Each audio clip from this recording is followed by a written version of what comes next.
आई हूँ मेरे बगल में आस पास बैठी हूँ, सारी जानकारी ले रही थी, केवल इसलिए कि निर्देश कहीं भाग ना जाए। तो उनको मैं बता दूं कि निर्देश कभी भी आंदोलन से भागी नहीं है। जितने आंदोलन किए हैं, 2 अप्रैल का शायद आपको पता हो, मेरे ऊपर मुकदमा चल रहा। सरस्वती और सावित्री दोनों के बीच में शिक्षा की देवी असली कौन है, इसका मुकदमा मेरे ऊपर चला। मैं भागी?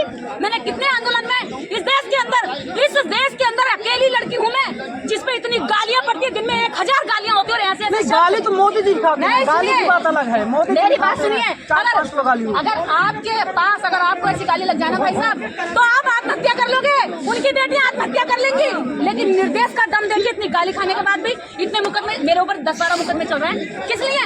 मेरे ना तो घर परिवार से झगड़े में चले, ना मेरे जमीन के झगड़े में चल रहे, मेरे ऊपर सरकार से मुकदमे चल रहे हैं। सरकार पूरी ताकत में होती है, वो अकेले निर्देश को इतना भारी समझती है कि मेरे को मुकदमा लगाएगी। अरे आज तुम्हारी सरकार है, तुम्हारे हाथ में पुलिस है, तुम अपने हिसाब से पुलिस का इस्तेमाल कर रहे हो। लेकिन लोकतंत्र में याद रखना चाहिए कि सरकार हमेशा तुम्हारी नहीं रहेगी, अम्बेडकरवादियों की भी आ सकती है। लोग कह रहे हैं कि अगर निर्देश की तबीयत खराब थी, वहाँ पर आंदोलन करने क्यों गई थी? आंदोलन 1-2 दिन बाद हो जाता। वो क्या करेंगे कि निर्देश कहाँ जाएगी, कहाँ नहीं जाएगी? वो मेरे क्या है, ठेकेदार है मेरे। निर्देश तय करेगी कि निर्देश आंदोलन में जाएगी या नहीं जाएगी। निर्देश के लोग वहाँ पर जमीन की लड़ाई लड़ रहे हैं, और जिसकी तैयारी हम पिछले 6 महीने से कर रहे थे, और वो डेट फिक्स हो चुकी थी, और मैं उस दिन ना जाती।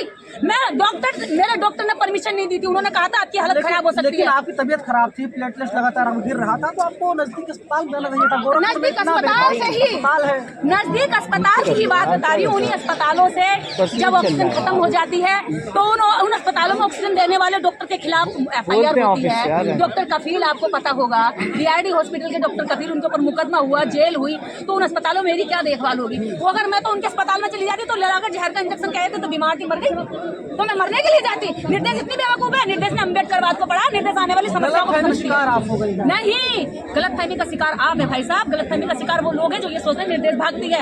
उस आंदोलन के अंदर 4 बार उन्होंने मैं तो नेता उसी को मानता हूँ जो कहता है गोली पहले मुझे लगी। हाँ तो गोली तमाम ऐसे अरे गोली से कौन डरता है? आप दोबारा गई नहीं गोरखपुर में, 2 दिन बाद रिस्पॉन्स करती हैं, फोन स्विच ऑफ कर। गलत, आपकी जानकारी गलत है। 6 दिन बाद करती हूँ मैं, वहाँ से 6 दिन में यहाँ पहुँची। मैं 6 दिन में यहाँ पहुँची, क्यों मेरा फोन में स्विच ऑफ करूँ यार? ये कौन सी बेवकूफी हो गई? अरे बहुजन समाज उम्मीद लगा बैठा है तो निर्देश का फोन परिस्थितियों में, जब मैं ये बताइए कहीं ऐसी जगह पे नहीं थी जहाँ पर मैं सुरक्षित होती, तो मैं फोन कहाँ चार्ज करती? और मैं अपने लोगों को बचाने के लिए जब मुझे जो सही रास्ता लगेगा मैं वो अपनाऊंगी। कोई मेरा ठेकेदार नहीं है, मेरा दिमाग किसी और के कंट्रोल से नहीं चलता।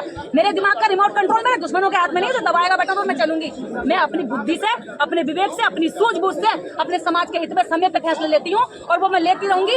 इसके पीछे किसी की ना दबाव चलेगा, ना किसी की ये तानाशाही चलेगी कि तुमने ये क्यों करा, वो क्यों करा। अरे मेरे ऊपर तुम्हारा ठेका है, अभी तक बेल तो अभी तक ना, और मेरी तो अभी तक जमानत नहीं हुई है। और आप कह रहे हैं इसमें कम से कम 17 लोग थे, 17 लोगों में से 15 लोगों की जमानत हो चुकी, 14 लोगों की जो मैं थी, जो मेरे साथी थे, और जो मेरे 2 लोग साथी थे मेरे करीबी, जो मेरी देखरेख में थे, हम 3 की जमानत। मैंने कहा पहले उन लोगों की जमानत कराओ जो मेरे लोग डरे हुए हैं, जो जेल में हैं, जो पीड़ित है, और उन लोगों की जमानत मैंने पहले कराई। मेरी जमानत अभी तक नहीं हुई है। आप देखिएगा, मैं तो एक तरह से आप ये कहो कि पुलिस से फरार हूँ। अब आप कहोगे पुलिस से भागी हुई है, बुला लो पुलिस को, पकड़वा दो। कानून पर भरोसा नहीं है, आप संविधान मुझे कानून पे भरोसा, तभी तो मैं जाइए पुलिस के पास, जाइए अदालत के पास। अरे तो बेल चल रही है ना, प्रोसेस चल रहा है, कागज डाले हुए हैं, कानून को जानती हूँ, बेल का प्रोसेस चल रहा है, मेरा एडवोकेट वहाँ कर रहा है। मैं क्या बार-बार, जब मेरे पास ये सामान था कि मैं वहाँ पे 20 वकील खड़े कर सकती हूँ, तो बार-बार प्रयागराज के चक्कर लगाऊंगी, बार-बार इलाहाबाद जाऊंगी? नहीं जाऊंगी ना।